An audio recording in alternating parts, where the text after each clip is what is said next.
I be feeling like we living in hell. I see what you're saying. So once you die, like your soul free, you free. Like you're not gonna feel like no pain or nothing when you die. I feel like everybody automatically gonna go to heaven because we already living in hell. Okay. Regardless of what you did, like how you sin, why you here, or Yep. whatever you doing while you down here. Okay. Man, I was talking to your brother here, and he seemed to cling on to what I was saying, but I want to see what you said. What do you think happens to a person when they die? You believe in some type of afterlife? I believe like right now, like we feel everything. We go through all our like sad, happy, sad, like we go through all our emotions. So really whole time, like I be feeling like we living in hell.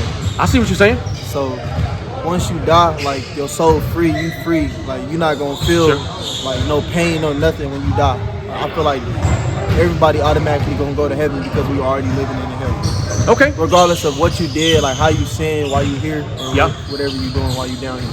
Okay.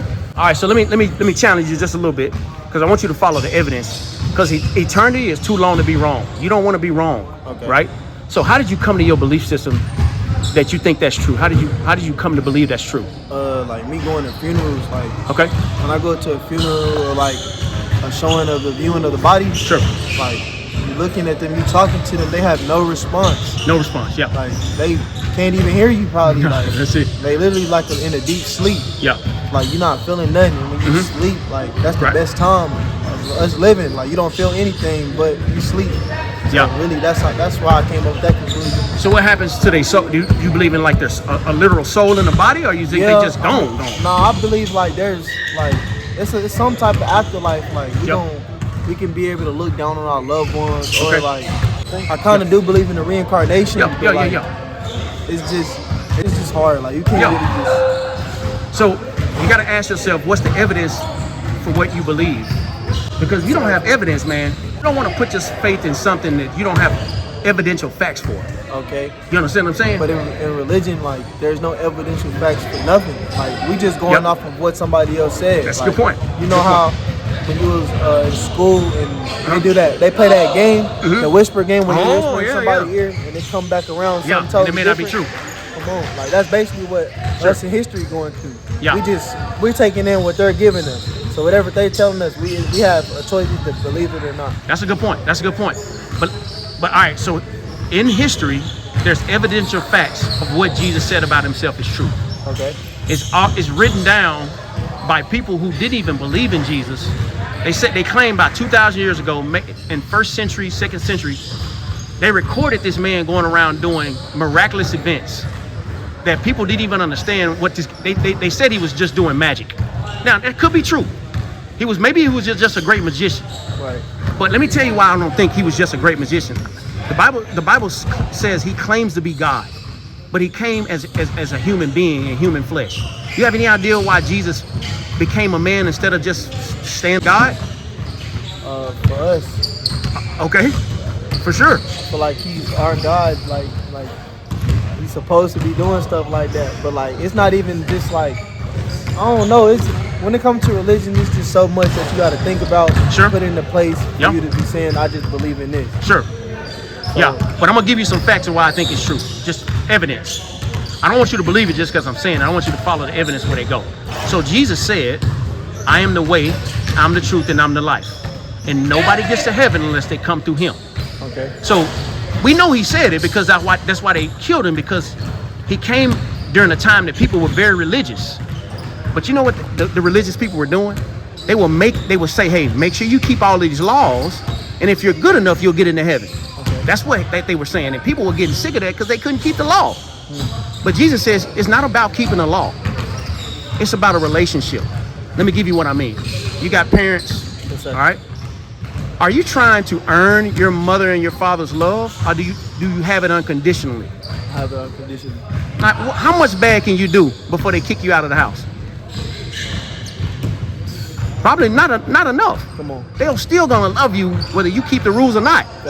Well, Jesus came during the time when religious people was trying to tell everybody to keep the rules. And Jesus says, no, nobody can really keep the rules to get into heaven. But I want a relationship with you. I want to love you unconditionally. Now, even if you don't keep the rules, I still love you. That's what Jesus wants. Every religion says keep the rules to stay out of hell. Jesus says, man, you cannot keep the rules.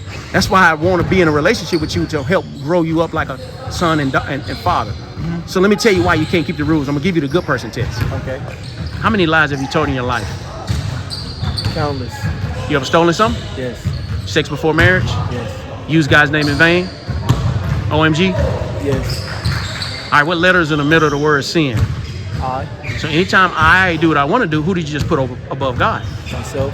All right, have you ever been so mad at somebody you feel like you can like put some pain on? Yes. You know, you have any idea what the Bible equates that commandment with? When we get so mad, we feel like we can hurt and kill somebody? Hate. It's murder. So man, look, if you had to keep the rules to get into heaven, you're gonna be in trouble. You can't be a Muslim and get into heaven. You can't be a Buddhist, or you can't be any religion says you got to keep the rules and you're in trouble. But see, that's why you need Jesus, because you can't keep him.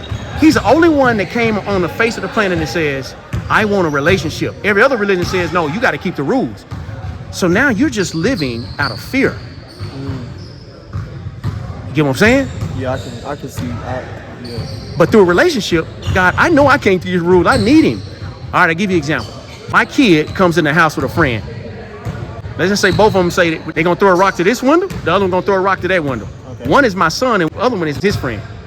So both of them throw a rock to the window. When I come in the house, who going to pay for it? Both. The window's going to get paid for, but I pay for my son and I spank him. Right. The other one, he got to pay for it, and I kick him out. Why is that? What's the difference in a relationship? The difference between a relationship and what? My son is my own son. Okay. I pay for the window and spank him. Okay. The other one, he pays for it and get kicked out of my house. Okay. You see the difference? Yeah. So if you don't belong to Jesus and you break sin, who pays for it? You got to pay for it in hell.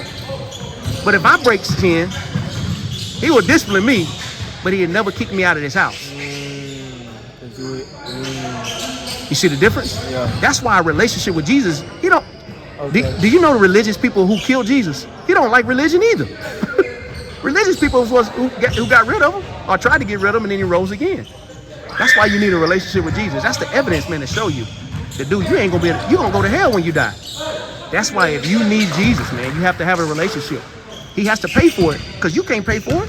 Thanks. Tell me what you think. I feel like that's a great, great take, great way to think about religion and Christianity. Yeah, man. And what you're doing, it's a great way to persuade somebody to actually sit down and think about what they believe in. Man, yeah. It's just the evidence, man. Now, it may not be true, but you know what? I'm banking on it because one, he rose again and nobody can prove he didn't. And you look up the facts of people who wrote about him, going around doing all this crazy stuff. Man, I'm going with that. Because you're going to die, man. 170,000 people are going to die every single 24 hours. If you got your faith in the wrong thing, you got any kids? No, sir. You're going to have a wife, you're going to have kids one day. If what you believe is true, it's going to be sad.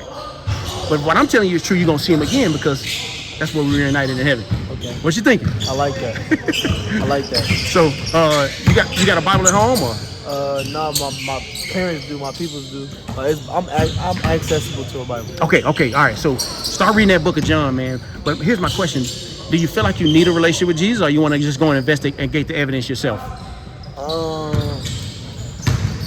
I feel like we do need a relationship with a higher up. Sure. What we believe in. Yeah.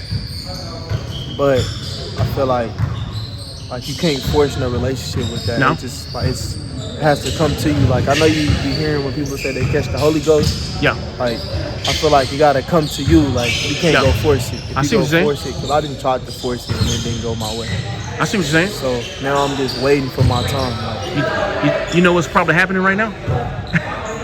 It's probably God be coming to you through me. How else is he gonna get to you? Thanks. A tree, a moon, a sky? No. He uses other human beings to spread his message.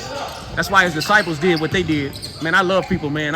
It changed my life, dude. I went from being angry, hated, want to kill him, depressed, breaking into folks' houses, and when I heard how Jesus died for me, dude, I ain't been the same since. I went from being all that stuff. Now, man, I'm happy and joyful. And I'm not perfect, man, but I am willing to be perfected because of his mercy he showed me. And so, man, investigate the evidence, read it. But don't wait too long, man. Here's a reason why you probably won't give your heart to Jesus. I'm going to tell you why you won't do it. It's going to come down. Tell me, what sin do you enjoy that you know you shouldn't be doing? That you just don't want to give up if you follow Jesus. Tell me the sins you love. Having sex. Sex before marriage, what else? The devil's lettuce.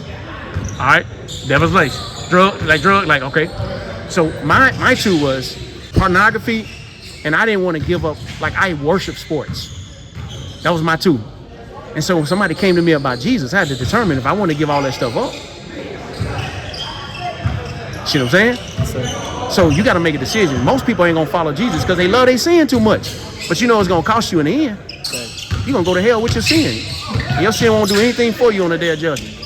But let me tell you, man, when I gave my heart to Jesus, it's almost like I didn't ask God to change the menu. He changed my taste buds. You see the difference? I went from like not wanting to do what he wanted me to do, and when he saved me and put his faith in me, I'm like, I want to do what he wanted me to do now. So don't ask God to change the menu. You just need to change your taste buds. And if you give your heart to Jesus, he'll change the desires of your heart. You won't be the same. I'm telling you, man, it's amazing, man. So, all right. Any last thing before I let you go? You got any questions or anything you thinking? No, sir. I appreciate you. You for real? Yes, sir. Man, I love you, man. Tell me what's your name. Lamondo. Lamondo? Man, I'm gonna cash you up for $10, man.